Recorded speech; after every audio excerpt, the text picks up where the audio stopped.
Hi, Year 4. Today I'm going to read you Chapter 2 of Treasure Island.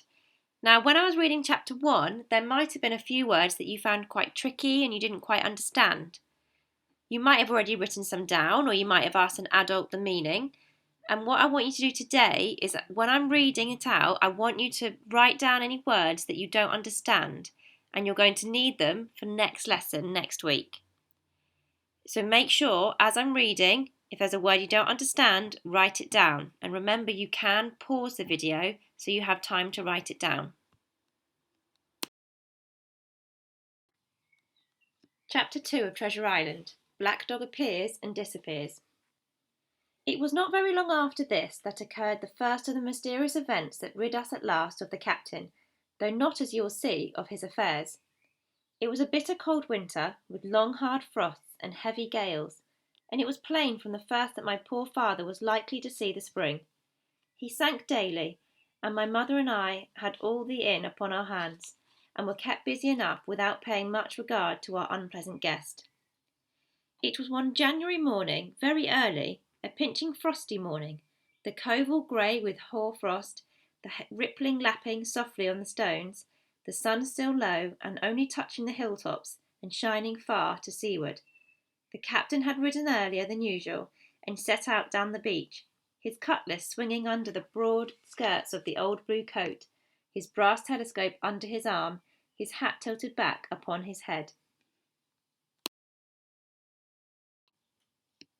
I remember his breath hanging like smoke in his wake as he strode off, and the last sound I heard of him as he turned the big rock was a loud snort of indignation, as though his mind was still running upon Dr. Livesey. Well, mother was upstairs with father, and I was laying the breakfast table against the captain's return, when the parlour door opened and a man stepped in on whom I'd never set my eyes before. He was a pale, towly creature, wanting 2 fingers on the left hand, and though he wore a cutlass, he did not look much like a fighter. I'd always my eye open for seafaring men, with 1 leg or 2, and I remember this one puzzled me. He was not sailory, and yet he had a smack of the sea about him too. I asked him what was for his service, and he said he would take rum, but as I was going out of the room to fetch it, he sat down upon a table and motioned me to draw near. I paused where I was with my napkin in my hand. "Come here, sonny," says he. "Come nearer here." I took a step nearer. "Is this here table for my mate Bill?" he asked with a kind of leer.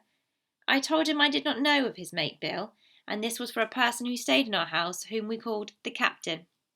"Well," said he, "my mate Bill would be called by the captain, as like as not. He has a cut on one cheek, and a mighty pleasant way with him, particularly in drink, has my mate Bill.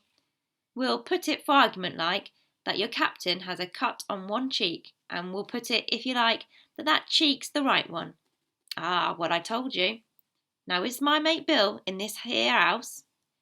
I told him he was out walking. "Which way, sonny? Which way is he gone?"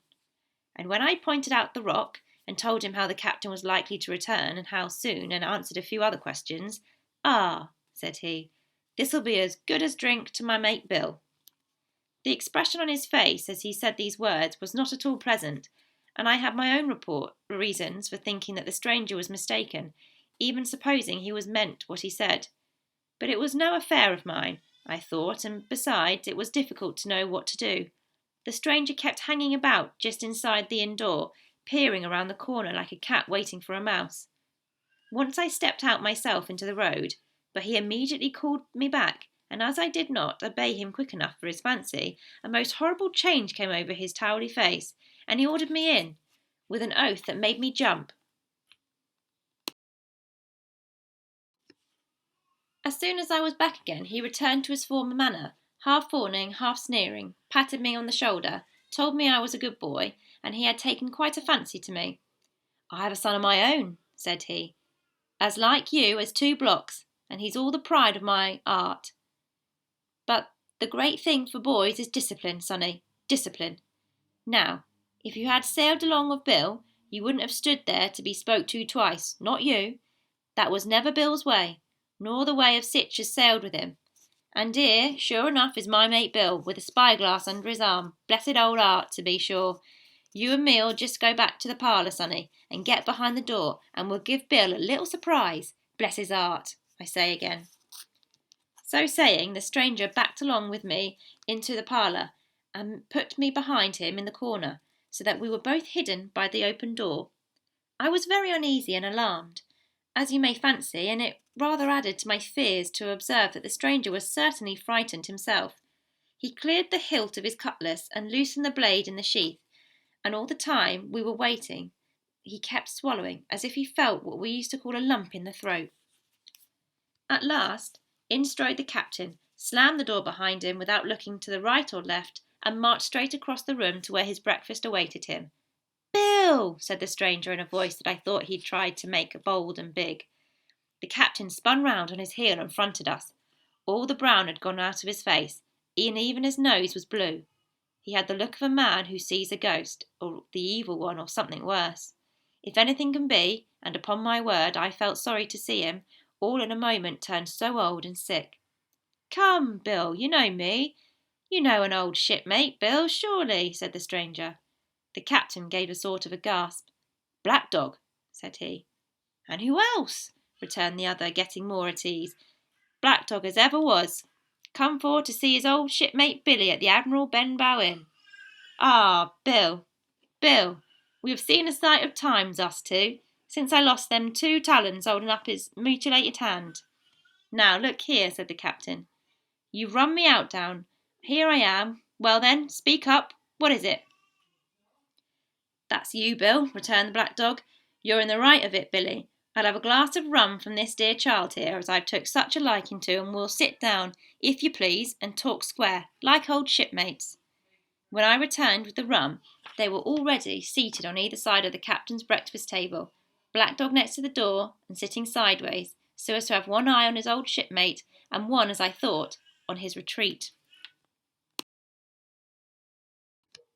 He bade me go and leave the door wide open. "None of your keels for me, sonny," he said, and I left them together and retired into the bar. For a long time, though I certainly did my best to listen, I could hear nothing but a low gabbling. But at last the voices began to grow higher, and I could pick up a word or two, mostly oaths from the captain. "No, no, no, no, and an end to it," he cried once.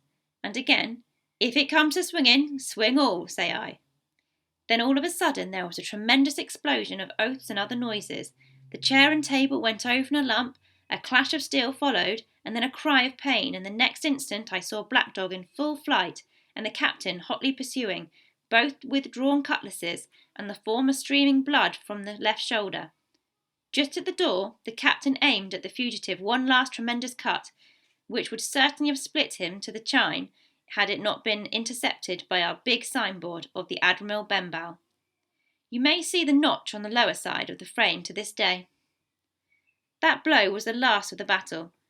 Once out upon the road, Black Dog, in spite of his wound, showed a wonderful clean pair of heels and disappeared over the edge of the hill in a half-minute. The captain, for his part, stood staring at the signboard like a bewildered man. Then he passed his hand over his eyes several times, and at last turned back into the house. "Jim," says he, "rum." And as he spoke, he reeled a little, and caught himself with one hand against the wall. "Are you hurt?" cried I. "Rum," he repeated. "I must get away from here. Rum, rum." I ran to fetch it, but I was quite unsteadied by all that had fallen out, and I broke one glass and fouled the tap, and while I was still getting in my way, I heard a loud fall in the parlour, and running in, beheld the captain lying full length upon the floor. At the same instant my mother, alarmed by the cries and fighting, came running downstairs to help me. Between us we raised his head. He was breathing very loud and hard, but his eyes were closed, and his face a horrible colour. "Dearie, dearie me," cried my mother, "what a disgrace upon the house! And your poor father sick!"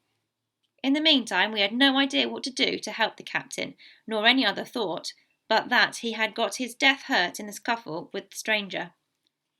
I got the rum, to be sure, and tried to put it down his throat, but his teeth were tightly shut, and his jaws as strong as iron. It was a happy relief for us when the door opened and Dr. Livesey came in, on his visit to my father. "Oh, doctor," we cried, "what shall we do?" Where is he wounded? Wounded? A fiddlestick end, said the doctor. No more wounded than you or I. The man has had a stroke, as I warned him. Now, Mrs. Hawkins, just you run upstairs to your husband and tell him, if possible, nothing about it.